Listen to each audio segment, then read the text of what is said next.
Hello, everyone. Welcome to Everything Arsenal. Arsenal against Man United this weekend. This is the preview for that game.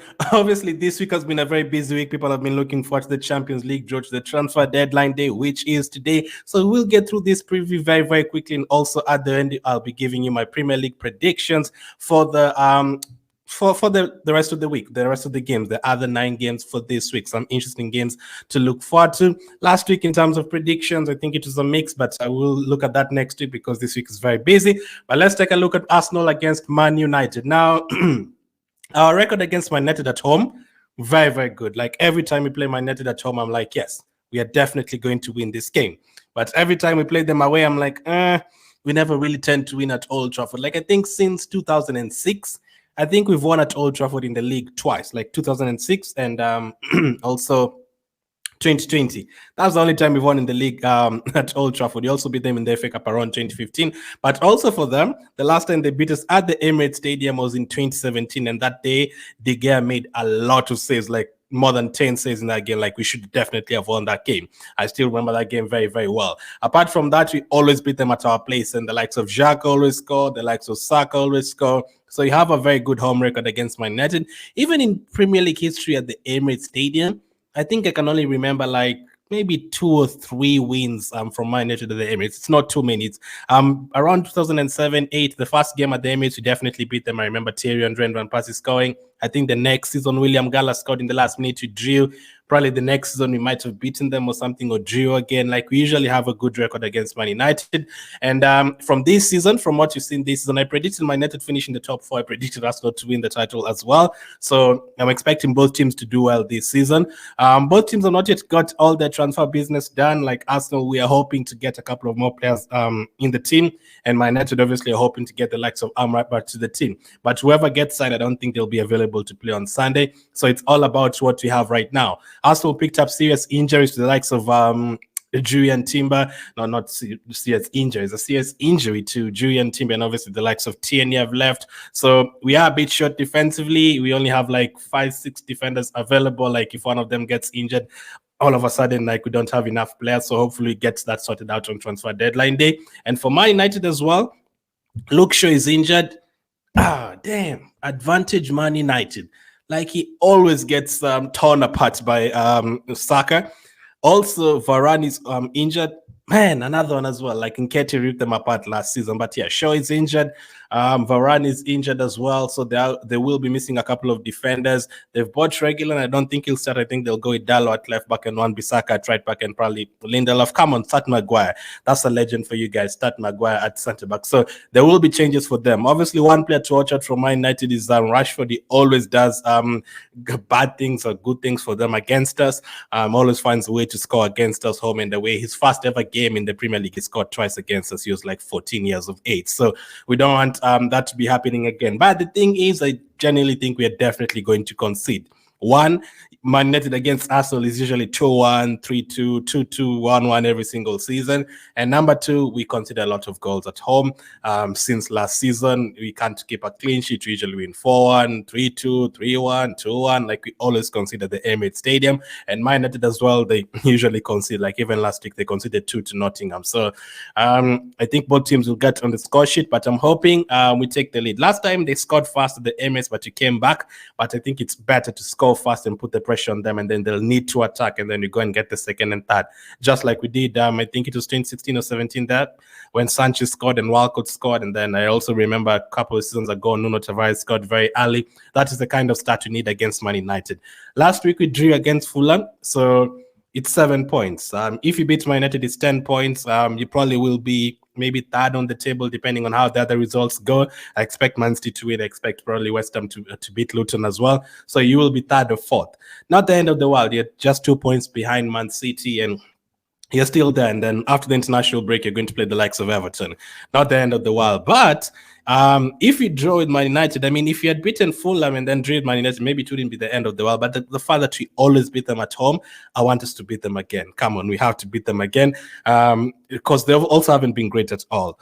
But if you draw 8 points, Man City win, you're 4 points behind them. But if you lose, then it's terrible. Like, all of a sudden, Man City is how many points ahead of you? 5 points ahead of you. Man United ahead of you. Tottenham ahead of you. You don't want to be chasing after the international break. Last season, at a time like this, we were clear already, 12 points out of 12, top of the table.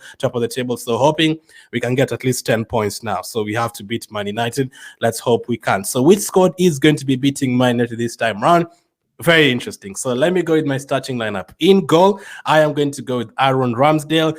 David Raya is now available. He's actually going to be facing his former team in the Carabao Cup, Brentford, or his actual employers, his main team, his home team, basically, Brentford. He's from loan out there. His parent club, let's call it the parent club. So he's from loan. He's on loan from Brentford, so he'll be playing against them after the international break. Interesting to see whether he's also going to be playing the Champions League games, but I will stick with Ramsdale against Man United.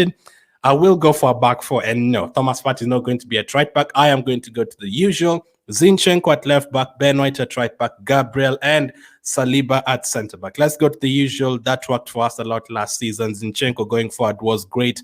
Ben White relationship with Saka at right back is absolutely great as well. And then Gabriel and Saliba in defense together, solid. Saliba has been already incredible this season, and we all know about Gabriel. Gabriel is good as well, especially in games like this. So that would be my back four. Midfield, I'd stick with the same three midfield formation wise. I will go for Partey as the holding midfielder, Declan Rice and Odegaard. Now, Man United's midfield can be gotten at very easy, like we've seen the first three games, unless they sign Amrabat and he starts that game alongside Casemiro. But if they start with Casemiro and Eriksen and someone else in midfield, then we have a chance of exploiting that. Partey and Rice, if you put Partey up against Casemiro, fine. But then we also have an advantage with having Rice there, who's almost like a number 6 and a number 8 at the same time. And then you also have the influence and the creativity and technique of Odegaard. So I think you can run their midfield. We can run over their midfield or run through their midfield. I think that is a possibility. I mean, maybe you can say if you really want to go attacking, I don't know. I don't think many people will be happy to have it starting. I wouldn't mind Trossard starting there as well. Although if you start Trossard, that means you don't have Partey and Rice, unless you have Partey at right back, which I don't want. I want the same back four. And then if you had 12 players on the pitch, and then there's a way you could have a normal back four, and then you still have Partey, Rice, Odegaard, and another player in midfield, and then have the front three, then I'd probably play Trossard to help Odegaard out. But you only allowed 11 players, so I would go with Rice, Partey, and Odegaard. Remember, the second half is still available as well. You can still bring on those players. And then up front, I would go with Saka at right wing. He always does well against Man United. Martinelli at left back. Last time at Old Trafford last season, he scored, got disallowed, and he ended up losing that game. Has he ever scored against Man United? I don't think so. Martinelli always scores against Liverpool for some reason. Saka always scores against Man United. I need Martinelli to also get in the score sheet. He hasn't scored so far this season. I want him to, hopefully he gets a goal in this one. And then up front, a lot of options. Would you start Havertz? Would you start Trossard? Would you start Jesus? Would you start Nketiah? I'm actually going to go with Ed Nketiah for a couple of reasons. One is buzzing. He's just been called up for the England squad, but that is not the main reason. One of the main reasons is because last season he did very well against Man United. He gave the likes of Lisandro Martinez a tough time getting into those positions and scoring 2 goals. And also, he's been okay so far this season. He scored in 2 games and he got an assist in the other one. He came on last time out. He almost saved us against Fulham. Not his fault that we didn't get the win. So that is what I'd start with, Ed Nketiah there. If it doesn't work out, you can bring Jesus. And also, I'm kind of scared of Jesus getting injured. So I want him to be starting after the international break, giving him an extra 2 weeks to rest. And then by the time we play Everton after the international break in the Champions League games, the likes of Sevilla, he will be fit. So that would be my starting lineup. And then on the bench, you have a lot of players to come on.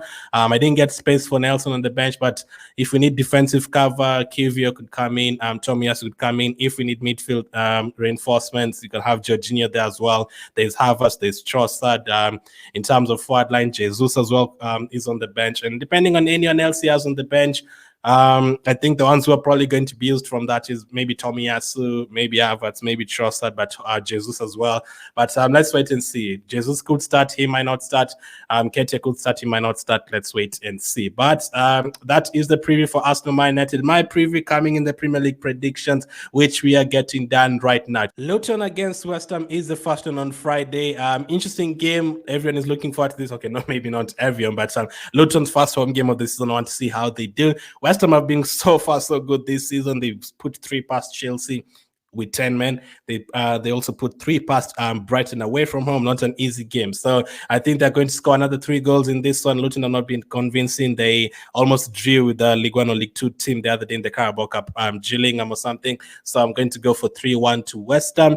On Saturday, Sheffield against Everton. Maybe not the best game to watch if you have some shopping to do for the weekend. Probably this is the time to do it when Sheffield and Everton are playing.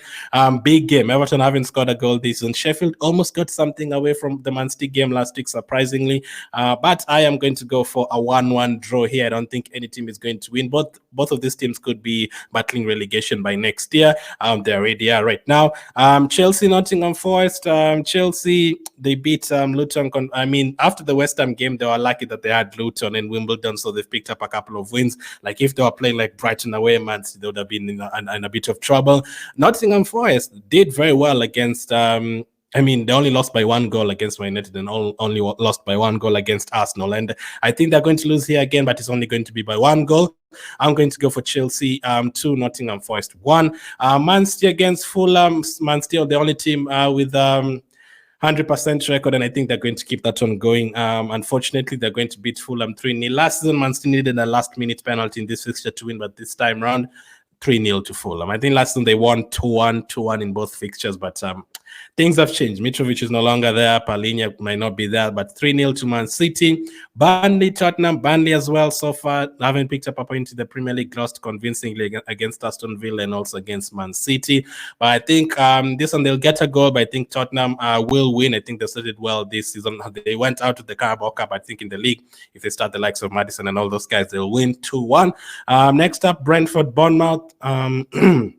I have gone for Brentford to win 2-0 against Bournemouth. They're at home. Brentford, very tough team to play at their place, and the likes of Mbemo and Visa firing. They actually don't miss Tony so far.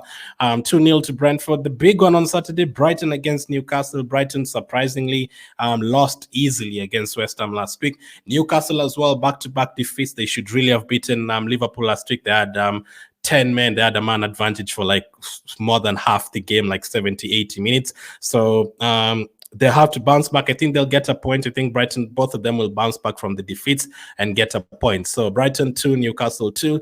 And then on Sunday, Liverpool against Aston Villa. Aston Villa, quite impressive. They lost in the first game against Newcastle, but since then they've been playing well. So I am going to go for Liverpool 2, Aston Villa 2. Liverpool could win. I almost went for Liverpool 3-2. Unless if they get a red card, Liverpool, then they'll probably win this game because they've done it against Bournemouth and also against Newcastle. But I think Aston Villa are a team that are going to give everyone a hard time. Chelsea, Arsenal, Man City, all those guys. So 2-2 in this fixture, Liverpool and Aston Villa. At the same time on Sunday, Crystal Palace, Wolves. Still need to see which kind of transfer business Wolves do. They've obviously sold Nunes to Man City. I'm going to go for Crystal Palace to beat Wolves 1-0 in this one. And then finally, Arsenal against Man United. The big one on Sunday. What is my prediction for this one? I always fancy Arsenal at home against Man United. Whenever it's at Old Trafford, I usually predict draws. But at the Emirates, I think Arsenal is going to win, and I think you're going to get the same exact scores last season. Arsenal 3, Man United 2. I think they're going to get a couple of goals. If we end up keeping a clean sheet in this game, I'll be buzzing because I don't expect a clean sheet at all, like we usually concede. And the fact that it's Man United, I think we will concede. So 3-2 to Arsenal. Those are my Premier League predictions. Let me know your thoughts on Arsenal, Man United this week, and also your match predictions. Thank you for watching, and I'll catch up with you guys on the next one.